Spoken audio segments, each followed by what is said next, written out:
Welcome to the Journeyman Cave, a podcast where we meet and chat with some of boxing's most seasoned road warriors, hosted by Mark Shakespeare and Chris Scarfe.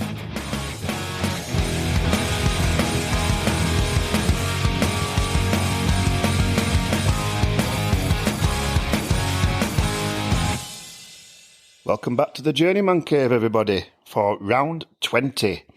In us 20s now, Mr. Shakespeare. How you doing? I never thought we'd get this far. Did you not? Now. I think I did. You did. You always said so. I think hey, there's plenty more to come as well. So, what we got this week? We've got Miles Newton this week, mate. Miles Newton Willington. The Conservative MP. I can't believe you grasped me up on that. He was fine. Well, it's from Grantham and all. We had to get it in, didn't we? He took it well. He did. Thankfully. I'm not going to... Yeah, he's a big lad. He's Miles. He's a unit. Yeah. I think he's only the second boxer we've had that's been taller than me. Well, he's one definitely. Well, I'm looking forward to getting in today because he's one of the, like you said, big heavyweight guys, and he went in with some bangers. And I always think the higher up the weights you go, the harder it becomes because, you know, they eat harder, don't they? Yeah, not half. And to do what he did for them few years in his fights, it's not to be ashamed on him. I was glad to get him on. It's his first real, like, heavyweight / one we've had on, isn't it, really? Because you don't get many, do you? Well, like you say, is that the first and only heavyweight we've had? Yes. Like you said, there's not many of them around. So, and yeah, interesting take from Miles, and really nice guy. Enjoyed listening to him. Yeah, me too. When he was quite impressed with Barnsley, I think, Miles, and I took him round as well. Well, yeah, it's improving, mate. I have to say, I've enjoyed seeing it. The progression it's made, and it's just getting better and better. So if you ever stuck for out to do, Barnsley's the place to be. It is. It's not just a place to get hammered anymore. Well, apparently Miles does want to come round, though, he wants to try and do half a pint in every pub. He thinks he can do it. Are we doing pub golf? Well, I'm not doing it, because I'll be out after 3 holes. I'm more than happy to do it full 18 with. Yeah, 2 or 3 said that now they want to come round, don't they? So we'll get that in. Hey, we'll have to get them all at once. That could be carnage. God, I'm busy that night. I'm babysitting. Oh, well. Well, just before we get started, don't forget you can support the show. If you follow us Linktree on all the socials, you can either buy Mark a coffee or me a pint. You can buy a T-shirt and look as cool as me and Shecky. And but that being said, let's get Miles in. Let's do it, buddy. I was literally chatting to Mark earlier. I said, I've never seen one drunk idiot in my village. When I try and explain to people when it's like what my village is like, I've never seen one drunk idiot outside co-op, can of beer in his hand, about 11 o'clock in the morning, just stumbling about. And I thought, fucking hell, seen it now. And then one of my mates went, that's Gaza, with Paul Gascoigne. Oh, wait. If my village drunk idiot's Paul Gascoigne, man, I'm sorry with that. Cheers with that. It's too posh for us, isn't it, Miles? Yeah, we can't top that, can we? You're from Grantham, though, aren't you, mate? Yeah, Grantham, 24 years. I mean, that's not worth much. Because when I told Scarfe you were coming on, and he told you your name, he says, he sounds like a Tory MP. You didn't know you were going to tell him that. I had to get it in, mate. But yeah, it's good to see you, mate. Thank you for coming across to see us. What are you doing now then, mate? Now, I'm boxing wise, I coach down a gym. I'm not fighting anymore. Down a gym called Urban Cobras, Leicester. If anyone in the Midlands wants to go down a boxing gym with the right environment, definitely get down to Urban Cobras. Craig Baig is a guy to speak to. We'll talk about more in a bit. But work wise, I'm the easiest way to describe it. I'm sort of a prison officer at a young offenders place. Respect for that, mate. Yeah, I bet that's interesting. I love it, mate. Yeah? Yeah, to be fair, I mean, it's called an STC. It's not a Young Offenders Institute. It's called an STC. But it's, the lads, they're nice lads. So it's a good place to work for me. I enjoy it. You've got to be some kind of strong person to work in that, mate. I do respect people in that. It must be really hard. You got to be a certain personality type, definitely. It's not a job for everyone. But if you have got the right personality for it, it's not work. Yeah, I suppose so, mate. It's good to see that, mate. But you did a bit of bailiffing and all, didn't you? Yeah, mate. Paul Butlin. What a guy Paul is. When's he going to come on? Say again. When's he coming on? He needs to come, I'll doesn't have a he? word. Paul, if you're listening, mate, get yourself down here. But yeah, phenomenal mates with Paul. I met Paul on boxing circuits, to be fair. He got me and a guy called Josh Quayle on for when he fought Joshua. So I started sparring him for that. Ended up sort of talking, vibing. Ended up going down his gym. He taught me no end. Ended up really good mates with him after. And now we're little man children that play Call of Duty together. I can't imagine you both doing that, but our life is, it's funny, isn't it? Yeah, believe me, mate. No, I love Paul to bits, mate. I've got all the time in the world for him. But who's best at Call of Duty? No, I'm taking that crap. I'll have him down. He'll beat me in a ring, but I'll beat him as a digital soldier. A digital soldier. Yeah, but he's a great guy, he's Paul, innit? And I've got a lot of respect for his career, and it's nice to know he's doing well, mate. No, he's doing really well, and he's working hard for it. He's why he deserves everything he's got. Is he still bailiffing now? Yeah. Did you have any problems bailiffing, mate? Did you enjoy it, or I bet you had some characters? Mate, Paul will tell you, mate. I had the hardest luck with bailiffing because I went self-employed sort of like 3 weeks prior to COVID, so I couldn't get a government grant and I couldn't get furlough, so I had to knock it on the head and get a job sort of front line working with people, and then I ended up just chopping and changing jobs, and I'm ended up where I am now. But I could have been good at it, but I only had like 3 weeks there. But even in them 3 weeks, mate, I've had like little druggies ringing head office saying if this guy doesn't leave, he's getting stabbed. You have people coming knocking your wing mirrors about in your van, been rugby tackled down gardens. That was like 3 weeks on a job, mate. So I mean, Paul's got 10 times more stories than I have because mate, he'll have a row with anyone if they have it. Quite as a mouse in public, isn't he? And all they say is like a really nice guy, don't they? Paul, genuinely, I can't speak highly enough of him. I've got all the time in the world for him. He's a lovely guy. You look at him, you think he's going to like eat your children or something. But he looks like a scary guy, doesn't he? But he's one of the nicest guys you'll ever meet, and he'd do anything for anyone. So I've got all the time in the world for him. It's like you though, mate. I won't mess with him. I won't mess with you either, pal, to be honest. If Hulk kicks off, Scarfe is going to go first, yeah? Mate, my boxing fitness now, I'll be dangerous for about 12 seconds, and you're laughing. Yeah, so like you said, mate, 12 fights in total. Yeah. You know, as always, as a journeyman, a lot of them were us, weren't they? Who we were fighting, in with the best. And we'll talk a bit about your debut, mate. Look, remember about Louis Darling? Yeah, so I'm not here to draw anyone out. I'm not here to make any sort of waves. No. But you know, a lot of my fights were scored as a 0. But I think a lot of people will argue what the actual score was. Louis Darling is a nice guy. I've got nothing against him. But I didn't lose that fight. Right. It was that's partly a way guy. I got offered it 2 days' notice. It was his comeback fight. He lost his old man. He sold a lot of tickets. Yeah. I think it was somewhere in Tottenham, some leisure. It was Tottenham, yeah. Was it? Yeah. Yeah. Good fight. I mean, you know, we both landed shots. His face looked a lot more messed up than mine at the end of the fight. I was a lot less out of breath than he was after the fight. And I got 40-36 on 4 threes. Didn't get around then? No. But it is what it is, mate. I know what the crack is when I'm going to these fights. But that's the one thing I always said is I didn't really train. Well, I didn't train at all. But no one's walking on me. I'm not going there to sit down for anyone. I'll give you a fight. Yeah, and that's what I like to see, mate. Found that quite interesting. You said that you got like 2 days' notice for your debut. I'm just wondering why that is. What were your plans before that? So how it was set up was I said to Isham, I went pro with Isham Pickering, lovely guy. He did a lot for me as well. But I said to him, put me in with anyone. I'm not interested in sort of getting looked after and being some sort of prospect. I want to see in British standards where I'm sat. Yeah. So you tell me when I'm going to get a call. You tell me where I need to be, and I'm telling you straight facts. I'll be ready for it. So I think I kind of accidentally fell into the away fighter road just by having that conversation with him. Yeah. So, like I say, I was in the gym. I was doing what I needed to do. I was getting good sparring. I was sparring Cash Ali. Yeah, he's doing great at the moment. I'll show you text off Cash, mate. He said, bit of training, bit of fitness, you'd be a problem for anyone. Because I had some phenomenal rounds with him. It's a shame as well, because, I mean, obviously he's famous for biting David Price. Yeah, he is. He is one of the nicest guys you'll ever meet. We both lost our dads at similar sort of times. And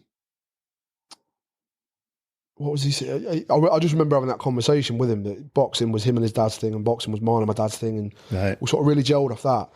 And he was never a dick in sparring. We had hard sparring rounds, but if it was getting one-sided and getting a bit silly, you'd always back off and go back to working on boxing. He's not a dick at all like that. It's the same in fights, and he's the most polite, respectful, humble, everything you want out of a boxing personality that you want children to aspire to and whatever else. Cash has got that. And it's unfortunate that, you know, nerves got to his head on a big platform, and now he's famous for biting someone. And you know what? Build up to that fight, you know, I were really into that fight because the build up on the press conference. Cash fancied it so much, didn't he? Yeah, and I remember watching it live. Like, you know, he's such a nice guy and whatever else. I was with my ex-partner at the time and her family. Sat around this living room. I'm watching him bite David Price, and I'm like, "What are you doing?" Oh, you could see it though. You could not deny it. It showed it were live when it showed you a bite mark on his stomach. Yeah, 100%. They were like, "Oh, what are you doing?" And you got like Tony Bellew absolutely ripping into him on the commentary. I thought, yeah, you've not rose to the occasion there, pal. No, but listen, mate. Sometimes we'll have a breaking point, and let's hope that's not his defining moment, and he can come back from that. He will come back. Like I say, he's too much of a nice personality not to. And say I was always a David Price fan, but I want one of them people who jumped on bandwagon when Cash did that. She didn't know what's going through people's mind at that time. And no, and let's be fair, mate, it's the fight game. Yeah, and everybody makes mistakes. People resort to fighting as well, don't they? And then move on to your next two fights. There's a bit of link here, mate, because like I said, you must have liked it down Glasgow. You did 2 in a row down Glasgow, didn't you? Oh, mate, Christ. Like's a bit of a stretch. I remember I booked half a day off work. One of them, I don't know if it was Jay McFarlane. Or that was your first one, mate. I'm sure it was Jay then. I boxed him on a Friday and I worked full time. So my day that day was get up at 6 o'clock in the morning, drive from Leicester to Derby, work from 7 till 12, finish at 12, go to Newark with all my kit in my boot, pick Isham up, and then I drove to Glasgow, boxed Jay at like 10:30 at night, got paid, got sorted, got changed, got whatever else by about 11:30, and then got back about 5 o'clock in the morning. I was finished, mate. Yeah, I bet. Yeah. And let's be fair, mate, Jay's not going to give anyone an easy night, is he? No, he won't. You were a bit of a tough nut, wasn't he? Like, mate, me and Jay had a good scrap, but I was absolutely shot. And then the one after that was, were they in a row? Were they? Yeah, after each other. Yeah. Oh, so it must have been Jay and then David. Yeah, you fought McFarlane, and then you went on to fight David Straight after. Yeah. I'm glad you looked. I haven't got a clue. I just remember getting punched a lot. That must have been the first time I've got something correct, mate. But I'm sure we went and fought in Glasgow after with Jamieson. What a guy Jamieson is. David Jamieson. I mean, I spoke to you about him earlier, touched on it. I've got such a love-hate for David Jamieson. Love, because you really can't fault the guy. I genuinely, he's exactly what I spoke about Cash. He's everything that you want from boxing. He's so dedicated to it. He grafts. He does everything right. And he's really trying to set a long-term goal of achieving rather than just reaching financial goals and whatever else. He really wants to do well. And he's a great personality for the sport. But I hate the guy because he's so fit and he uppercutted me that much in the 4th round. I had to have my nose cauterised. And from that, I had to have my nose cauterised. And I snore now. Oh. So he's given me a little lifelong frustration. Yeah, but David Jamieson's a lovely guy, mate. Can't fault him. He's doing really well at the moment. It's great to see, mate. It's an honour to share the ring with guys like that. It's nice to see him back because I know he stepped in, didn't he, at short notice in November and he got his jaw brought, didn't he? Yeah. Really bad. And what a tough nut. And I messaged him a couple of times since, and as soon as I mention it, Big Miles, make sure you pass your best on from me. Yeah, but that's the kind of guy he is, mate. Like I say, utmost respect. as soon as the fight's finished, he'll be straight over like, I'm really grateful if you're coming over. Thank you very much, blah, blah, blah. He's got no interest in sort of having his little moment of fame, whatever else. His priority is thanking the people that are making it possible. So I've got the utmost respect for him. Did you think you won your best you fought? Who, David Jamieson? Yeah. Yeah, absolutely. I'll tell you, the reason I was so shocked by him as well is because on licensed circuits, I was fighting sort of biggest and best and heavyweights. And Jamieson fluctuates between cruiser and heavy. Yeah. So I walk in this Glasgow snobby posh hotel with like a little Lamborghini competition. And I see this little ginger guy with a broken nose and a little beard. And I thought, easy night here. Nice little payday. And then even when the fight started, mate, to be fair, we had, I think he was just setting pace and sort of setting traps and seeing what I was going to do. So he was only really touching. He shook the odd right hand out, but you'd see it coming because he was just touching. Just classic boxing, stick and move, touch, bang, head and body, just working, seeing where I'm going, seeing what I'm doing. So I didn't think much of him.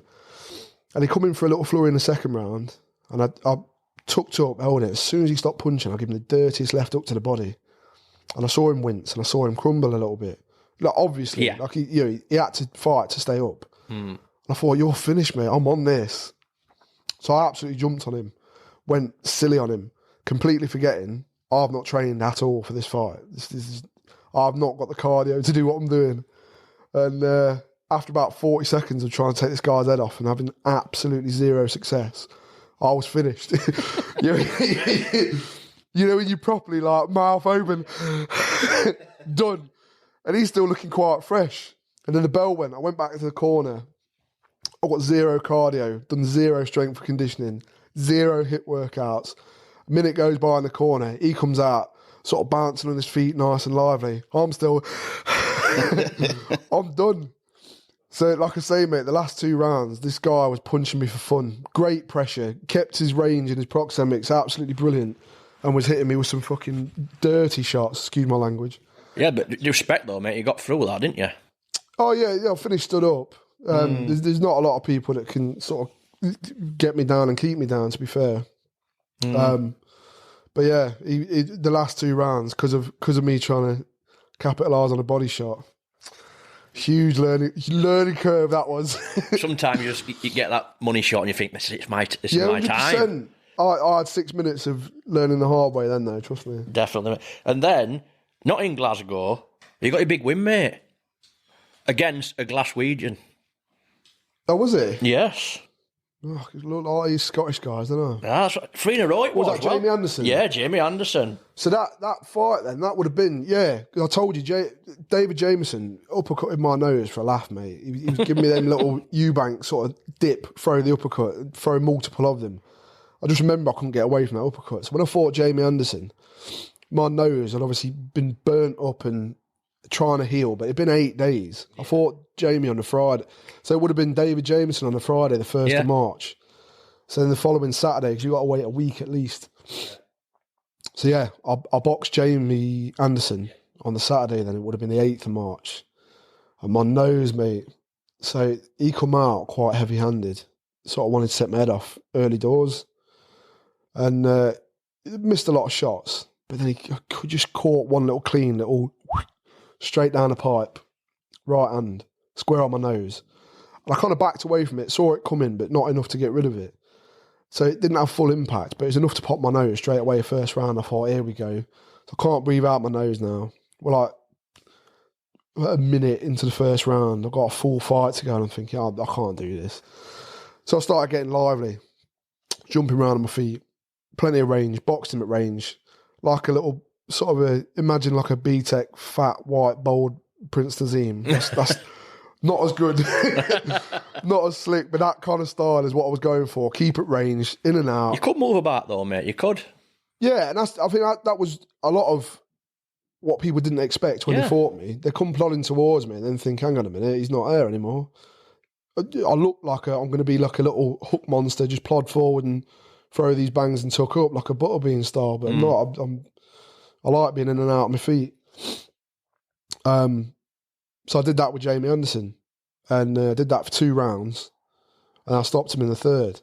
And I don't know, I spoke to you about it before. That's what's infuriating for me about the boxing circuits on any level, amateur, pro, online, anywhere, is I lost the first two. The fight's on YouTube. Anyone can go and watch it. My name and his name versus. You'll see. I spanked this kiddie for 2 rounds. I stopped him in the third, and I lost the first 2 rounds on points. So if it had gone the distance, that's just another 0. Yeah. Yeah, it's frustrating, mate, innit? I mean, but it's always good. I always like to talk about a W on records, and I'm glad you got one, mate, to talk about. Yeah, it was nice.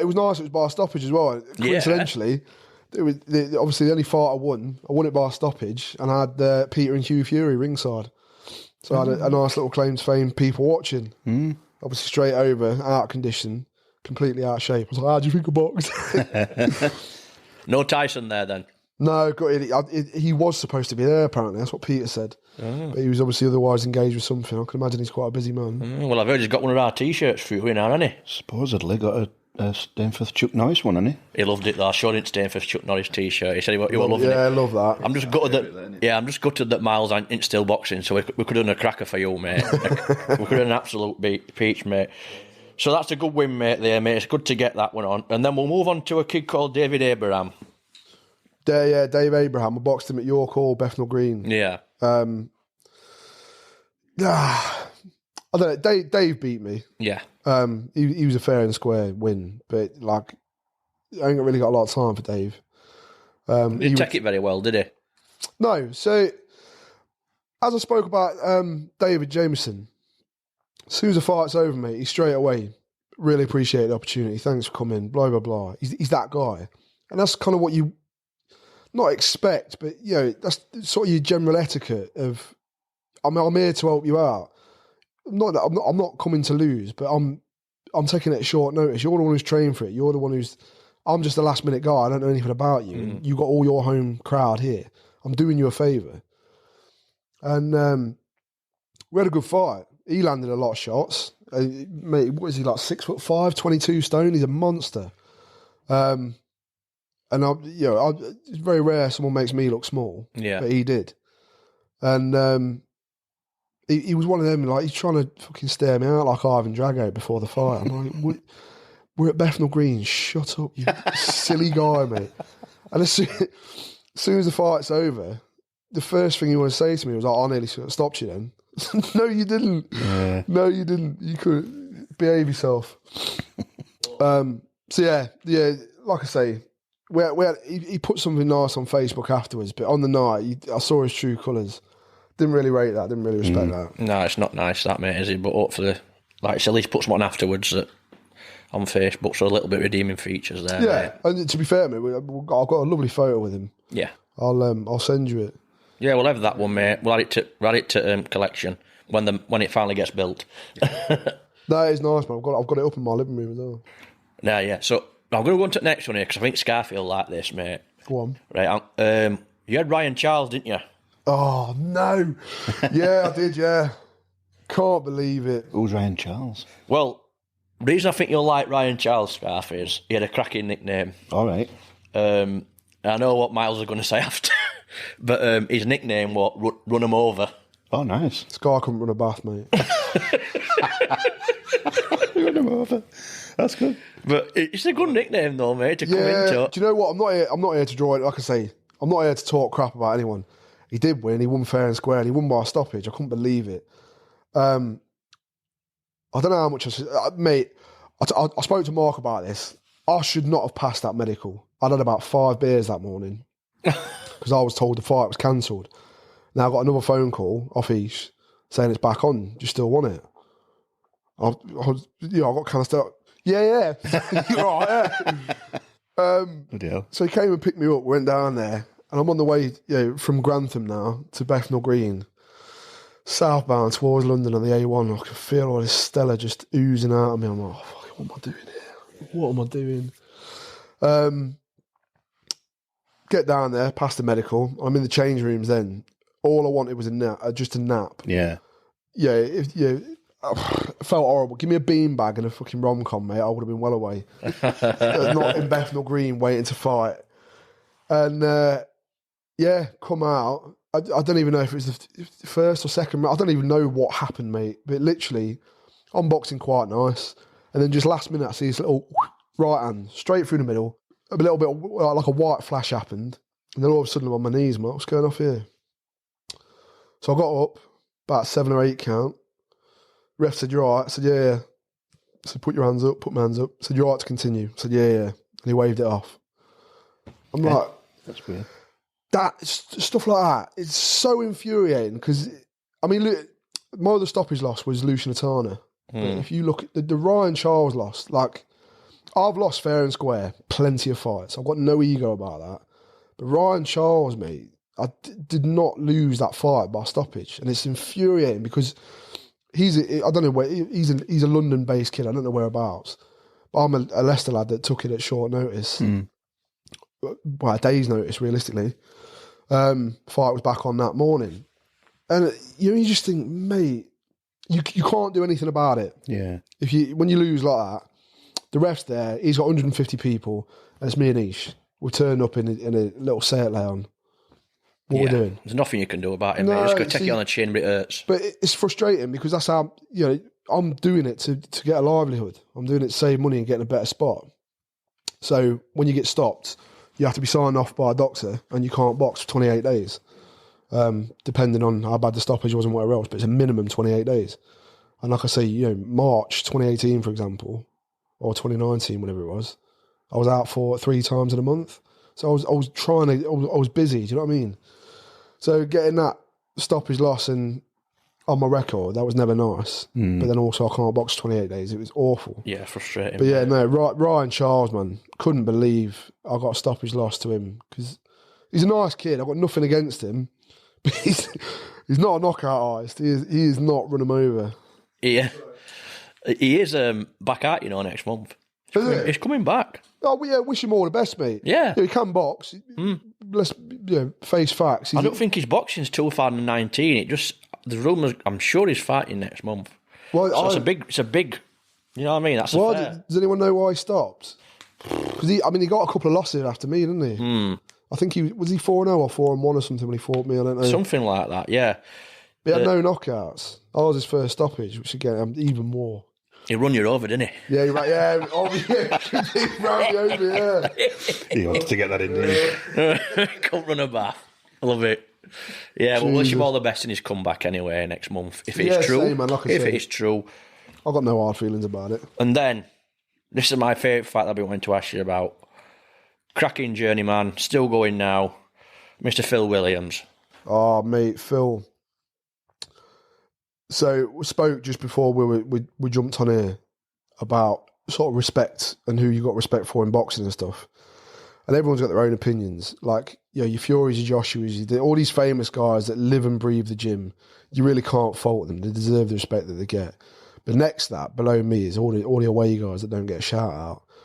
And Phil Williams, mate, he's a nurse, full-time employed. I didn't know he were a nurse, Yeah, he's NHS.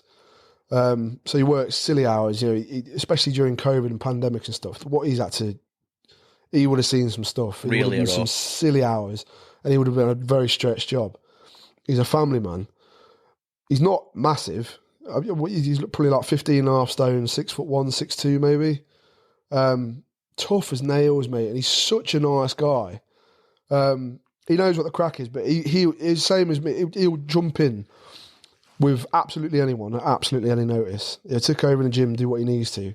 But I mean, he's fought some huge names already, hasn't he? Johnny Fisher, I think he's had Alan Balabich, Kamal Sokolovsky. He's had a few. Miles Newton. Yeah, all the big boys. No, mate, he's been in with some phenomenal names, and he's held his own, and he really is. I've got the utmost respect for him to carry on doing what he's doing now. The stress of a lifestyle and everything, and keeping on top of work-life balance and gym and going to all these shows last minute, it's something that it wasn't sustainable for me. I couldn't do it. I also think the heavier you are, you know what I mean, the harder it is to be a fighter in week out. It becomes more dangerous if you get clocked on that chin. Yeah, 100%. He's doing it at heavyweight, mate. Yeah. He's jumping at, like, Lucian Atana, for an example. I know Phil's fought him. You got 15.5 stone there against like 18.5, 7'1", lean, in shape and trained for a fight. That's a dangerous kid. And Phil would do that every week. The guy's tough as nails, mate. That's why I wanted you in, because not many of your big guys about. No. It's tough as you get higher up. But you bet you're on points, didn't you? Yeah, I think it was a close fight. It was one of them. Could have gone either way, but it was his own show. Taking nothing against him. He is tough. I didn't do a lot to him. I don't think he did a lot to me.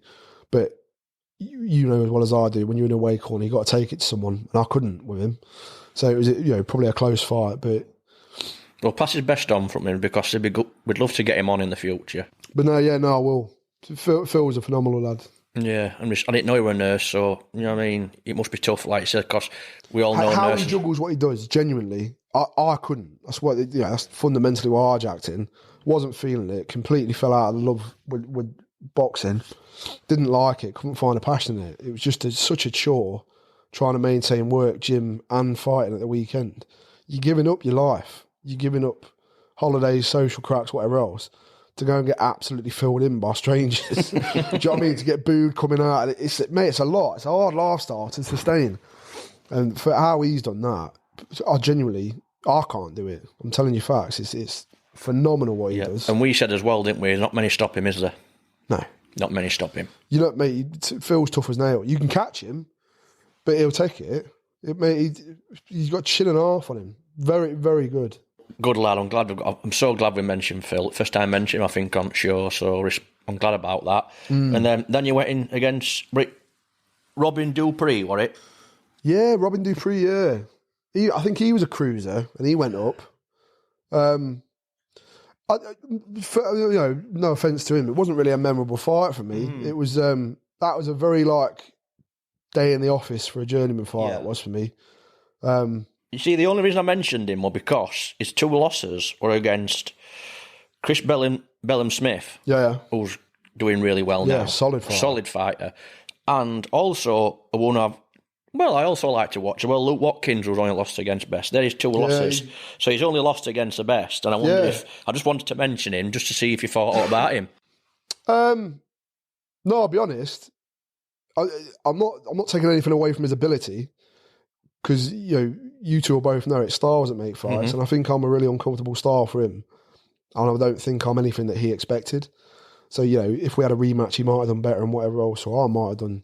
But I think he really struggled getting around. How's this big, slow-looking guy moving quick and keeping me at range? He's another. Being completely transparent, I don't think I deserved a no against him. I don't think he did particularly well. I came out of that fight completely unscathed, barely out of breath. Yeah. That's credit to you. Yeah, well, again, I hate saying stuff like that because I sound like I'm taking something away from someone who's obviously worked hard and jumped in the ring and whatever else, but I've got to give myself credit where due. There's a lot of O's on my record in unlicensed and pro that shouldn't be O's. And like you said, you went in a few runs, mate, where you were fighting people and they're all undefeated and stuff like that. Yeah.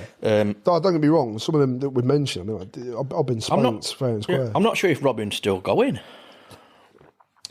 Do you know what, mate? He's one of them names that's gone completely under the radar for me. Yeah. I boxed him and I've never heard or seen anything since. Scarfe is a computer man. You can look him up, see if he's going. But like I said, I don't know mention it because, like it says, it's them two losses are two good kids to be in with that. Well, Chris Bellum Smith, he's cool. He's a great guy, fantastic cruiser. Yeah. Well, he's south. He's Bournemouth based, and I don't know what the background is, but I know a guy that used to train me there, Mark Plunkett. I'd like to talk about him at some point, but I think he knows Chris Bellum Smith, and they're on a bit of a social basis. So I knew who Chris Bellum Smith was before he was anything that recognised it is now. He's doing really well. And then we'll just go on to your last fight, mate. I know it wasn't a great one for you, was it? But it can be a last fight, much about it. What, Lucian Atana? Yeah. Yeah, so I got told I was fighting this kid. I think he was undefeated when I fought him. Wasn't feeling that at all. We're in a day and age now where we can talk about headspaces and stuff. And mate, that whole day building up to that, weeks before, I was so done with boxing. Once I sat down for him, because I don't want to discredit myself like that, but I was speaking to, you must have heard of Darren Snow. Yeah. I boxed Darren on a licence circuits, and he knows Mark Bennett as well. They're all in with that crowd. And I saw Snowy at your call. And he said, I didn't know you were here, and blah, blah, blah. I said, yeah, I've got Lucian Atana. I said, yeah, he's a big boy. Chatting about him a bit. He said, what do you reckon? I said, mate, I don't think it's going to go 2 rounds, to be honest. I wasn't feeling it at all. And I remember the bell went. You know, you're so desensitized to it. I'm like, I just can't. I wasn't just the headspace I was in. On sort of hindsight, I should never have gone in there because the mindset I was in, I could have got seriously hurt. But I was walking to the ring like, I can't be arsed with this. I think one guy said to me walking in, he was like, yeah, you know what job you got to do, don't you? I was like, fuck off. And I got in there. I started pouring this jab out. And I remember like it was yesterday. I was pouring this jab out, looking at this Ivan Drago looking angry 7'1", 18-stone guy. Some monsters at that division, ain't there? You fought, mate. Monsters. Google pictures of him and his management and corner team and stuff. He llooks like he's stood with a bunch of children. He looks like Snow White, mate, honestly. Like an angry, a big, bold, angry Snow White. They just look like kids next to him. But yeah, I was pouring this jab out thinking, I can remember pouring a jab out thinking, I can't be arsed. It was just a horrible mindset to be in. I caught him with the left hook and I thought, hey, up, that'll do. And then started pouring a jab again, waiting for his shots to come in, thinking, I can't be arsed. So we had a little exchange. He caught me with a shot, and then he just sort of piled on me, and he broke my rib. But yeah, that was me done, and that was boxing done. But it's annoying because, mate, boxing's such a toxic relationship. I hate nights like that, and when I talk about it, it's so annoying to remember the sort of headspaces and whatever else, because I know I'm capable of doing so much better. And I kind of, even though I'm sort of finished in my head, I'm finished with boxing. You never say never, but I much prefer the coaching side of it and seeing lads come on and developing lads and sort of reliving it through them sort of thing. But I always think like, you what if? What can I say? I'm 31. I've still got a good sort of 5-6 years if I wanted to do something. And I don't want my last fight to be that story. Do you know what I mean? But people know me. I mean, I've got a lot of respect, and that's why I contacted you, mate. Some of them monsters you went in with should be very proud. Yeah, I am. I appreciate that massively, but it's more just I don't want that to be where the story ends. Yeah. I'm capable of so much more, and I know that. People who disagree, agree, whatever else, but I know in my head I could do a lot better than what anyone's seen. And that was just circumstantial. A lot more on the road. You could have done a lot better, though, mate, and we know that, and that's why we're here. Oh, mate, I had Isham breathing down my neck. Isham used to tell me I should fight Dillian White before he got big, and I knew from day one, mate, if I fought Dillian White 10 times, I'm taking 10 losses. I've got no ego about that. But Ish always fancied me like British champion level. I'm thinking, you having a laugh? No chance. So let's have a talk about Isham then. Yeah. Let's have a talk about the guy. So I mean, the boxing thing, we'll get on to we can go in detail as much as you want, but I used to live with my dad in a little village called Flinton. It was like a hop, skip and a jump outside of Newark where Isham's based. So I ended up hopping down Isham's gym.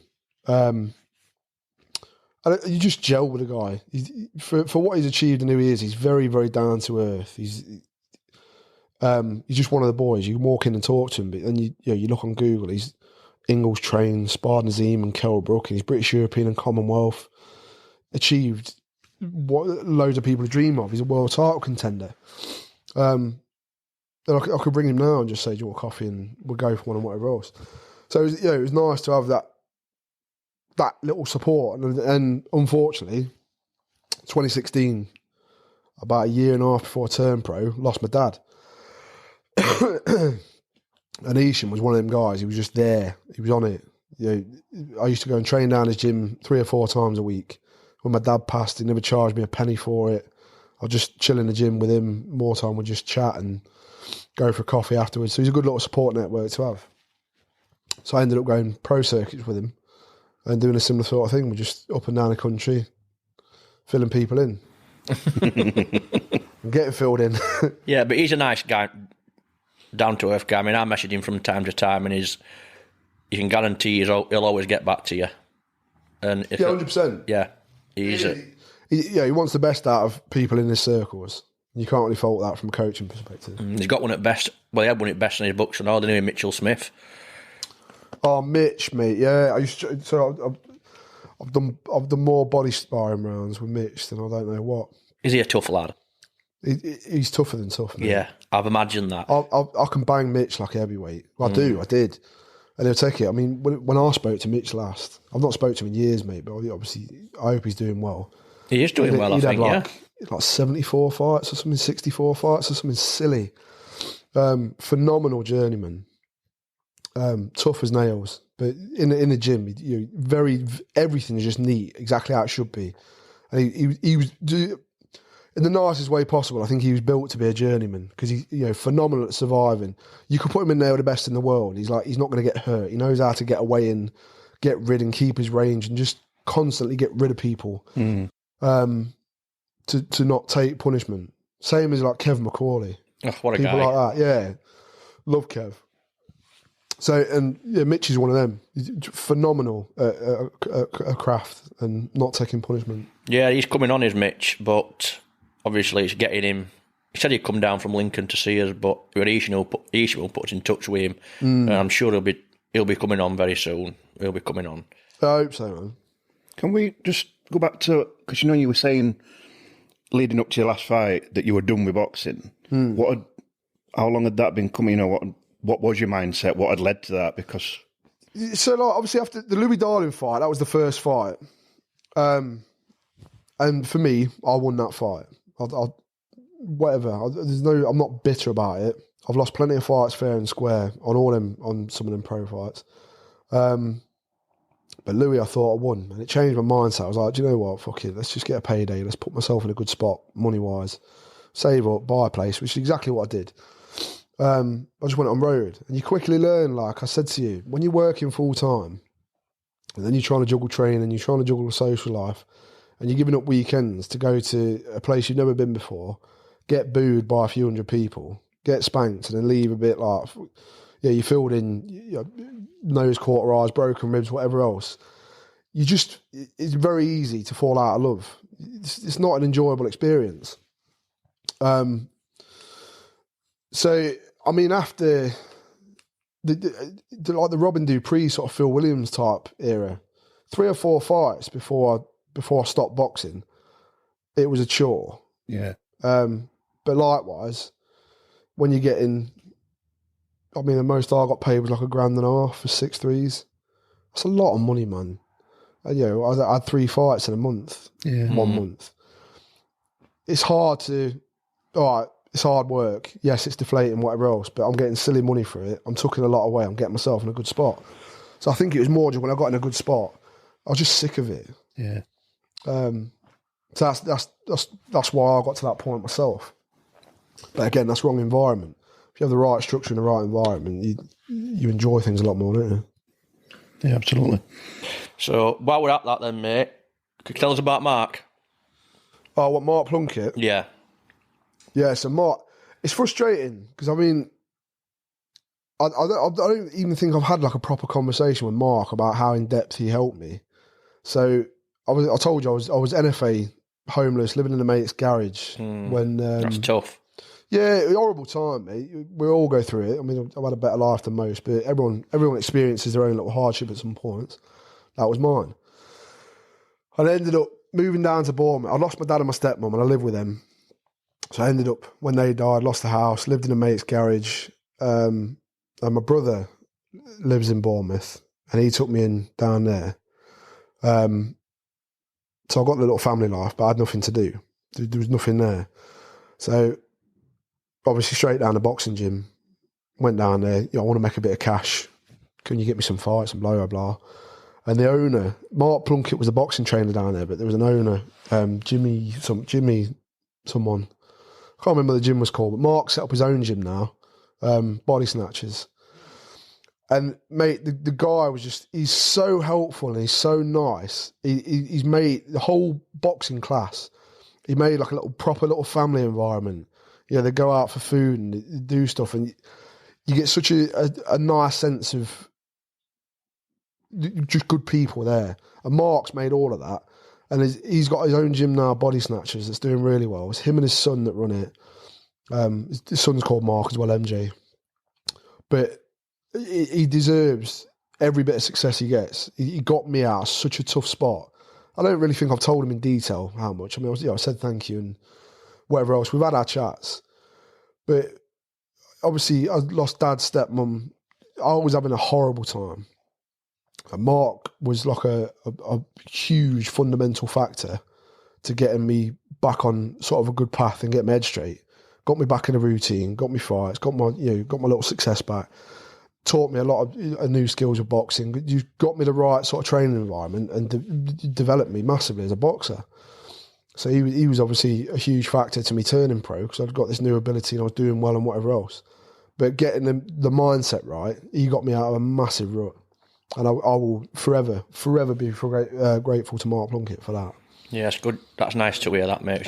Anyone in the Dorset area, if you want to go boxing, do it the right way. It's Body Snatchers Gym. Mark Plunkett is the guy you're after. It's a cool name, that as well, isn't it? It's a Radiohead song.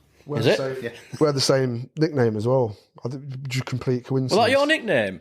No, he was an amateur boxer, and he was One Punch Plunkett. All right. I was One Punch Willington. I didn't even realise. Brilliant, mate. Brilliant. I like that. I didn't know you had a nickname. Well, he calls me the tree because he said you just hit him and he don't move. We could have definitely done a good T-shirt, couldn't we, with a tree on? Definitely, yeah. We could have done the beauty miles. But, That's a bit like me on bass, isn't it? Yeah, definitely. Just stand still. Go anywhere. Also, as well, come on, let's talk about Craig then, mate. Oh, Craig Bager, yeah. Yeah. So he's where I'm at now. Him for me, he's basically the Leicester version of Mark Plunkett. I was already in a good head, I'm sound now. So you went from Bournemouth down to Leicester then, did you? Yeah, so... Because you went around a bit, didn't you, mate? Yeah, my mate Dave Darrow. I'm sure he'll listen to this at some point. He's a... He better download it. We need them downloads, don't we? Yeah. Dave's like he's a non-related brother to me. He's not blood relative, but I would value him as family. Yeah, but you find that out as you get older, don't you? Yeah, 100%, mate. I've got all the time in the world for the lad. So I moved down to Leicester with him. Moved in with him and his dad. Saved up with the boxing circuits and whatever else. Bought my own place. And Dave put me in touch with Craig Bager, who's got Urban Cobras down in Leicester. I like that name as well. Urban Cobras. Yeah. Yeah, got shout out Urban Cobras, mate. All the fight team down there. So yeah, Craig is literally the Leicester Mark Plunkett. He's the Leicester version. All he ever wants is the best for lads. And he's the same, after fight night, he'll be the first person that's got like 4 bottles of champagne reserved behind the bar and will make it special. The attention, the focus is all on the lads. He doesn't take any credit for what he does, and he deserves every bit of success he gets. He's a genuinely lovely guy, and he's made a fantastic gym. Urban Cobras it's a lot. You can walk in there and you'll instantly feel like you've got friendly faces. You need places like that, mate. Yeah. We've got one now with Johnny Musgrave opening one up. We mentioned him a couple of times. It's been down at Johnny's gym in Barnsley. And if anyone's round there, please go down to it because it's a great place. Just like Miles has said, we need places like this to bring the next generation through. And Urban Cobras sounds pretty cool, mate. Yeah, it is. Well, if you're Leicester based, come say hello, definitely. Do you go in there then, mate, regular, Miles? Or what, Cobras? Yeah. Yeah, I mean, it's difficult at the moment with the work pattern because obviously boxing, like any boxing gym, you've got to be there at a set time for a set class. It's not just, you can't just walk in and expect a coach to be available. So they're 6:30. If I'm working 15-hour shifts in Milton Keynes. So I'm out of the house 18 hours a day. It's like 5:30 in the morning till 11 at night. And the class is 6:30 till 8. So it's very rare I can actually get down there now. But when I do have time, I'm there. If I'm on annual leave and whatever else, not picked up overtime or doing something, I'm there. More time. We're putting a show on May the 8th. So if you're Leicester based, you're more than welcome. If you do want to come down, I'll definitely sort you out a couple of tickets as well. Yeah, we'll definitely keep that in mind, mate. Yeah, 100%. Shout me, mate. You got 2 tickets on me, 100%. Oh, nice one, mate. Nice to know. So you are coaching still then, mate, yeah? Yeah, I coach now, yeah, 100%. Would you coach from the Cobras or have you got your own little... No, I'm just with Cobras. Yeah. Thought you were. I just wanted to make sure. Yeah, that's Craig Baggy. Baggy's got me. He set me up down there. I mean, I'm not doing too much at the moment, but there is talks of turnovers and getting pro licenses and pro corners and seconds and stuff. So we'll see what happens. But no, at the moment we're unlicensed gym. We'll take over, developing a few lads. It's giving lads structure, isn't it? It most certainly is. It sounds like a good place to be. We need them, like I said. And like you said, one step at a time, carrying on doing what you're doing, mate. And hopefully we'll see a couple turn over pro soon. Well, yeah, we never know. We'll see what happens. We're seeing big miles in corner. Well, let's hope so, yeah. I think we will do in future, mate. But one step at a time, and there's no rush. But I'm just glad you're still in that game. I don't want to. It's like I say, I don't want to leave boxing circles, man. I've said to you before, it's such a little toxic relationship. It just seems to suck you back in. I don't want to leave it. I don't want to leave it behind. But I think, like I say, fighting years are done. But seeing lads come through, when you're in the corner, it's a lad's first fight. And you can see all them fight nerves, and you're talking through like, straight shot. This is going to be first round. That's going to be second round. Third round, I'm going to step up. I'm going to do this and blah blah blah. And they get the arm raised at the end, and they're absolutely jumping around like fucking nobody's business. You're like giving a 4-year-old numbers. Do you know what I mean? When they're jumping around like that, best feeling in the world. So yeah, we'll see. We'll see what happens in the future. But the gym itself, Cobra's gym, is doing phenomenal. And you got to give Baggy a shout out for that because he's done it all himself. Yeah, definitely for that, mate. And from what I've heard, it's gonna be coming on strong. And it's gonna get stronger and stronger as it goes on, mate. And I'm just glad you're still involved. And I think by the time you do leave it, ending it, mate, there'll be a few people there with knowledge passed on from yourself. Well, mate, if I can pass on a bit, I was never anything special in the boxing game, but if I can pass on a little bit of knowledge on pacing rounds, setting traps, and setting angles and doing things a bit more unconventionally, then I've done something well, I know. You will do that, mate, 100%. You can take a horse to water, can't you? Yeah, but you will definitely do that, mate. I'm looking forward to see how it progresses over years, mate. We'll definitely back you up and we'll definitely come down and see you. I must admit, mate, what you guys are doing here as well, phenomenal little setup this is. Giving the I said to you before when you messaged, giving the away guys a little shout out, because it's easy to follow someone famous, isn't it? Yeah, jump on bandwagons. But like I said to you before, mate, it's people like Phil Williams, for me, boxing's not going to carry on without people like Phil. No, it needs guys like you. Yeah, well, yeah. For Phil, for me, is how he keeps going and doing what he's doing. But boxing wouldn't be where it is without people like Phil, and he never gets a shout out for stuff like that. Well, he does today. He does today, and that's what we're here for, mate, to give them a voice. And we'll carry on doing it. We're not going nowhere. And yeah, I love it, man. It's been an absolute pleasure to speak to you, mate. Oh, mate, thanks for having me down here, man. I appreciate it massively. Are you going to come down to the pub crawl then? Oh, mate, if you want me to show you how to drink, I'll be there. Oh, I'll go after. Rubbing my hands at the thought. Yeah, that's a date for the future. We'll do a podcast on that. We'll do a live feed with me getting drunk after 3 or 4. Well, check your last 2 hours and he'll be off home. Love that. No, I'll be there, boys. I'll be there. Nice one. Yeah. Thanks a lot, mate. All the best, mate, in the future, yeah? Thanks a lot, Keep doing what you're doing. All Take the best. Care, boys.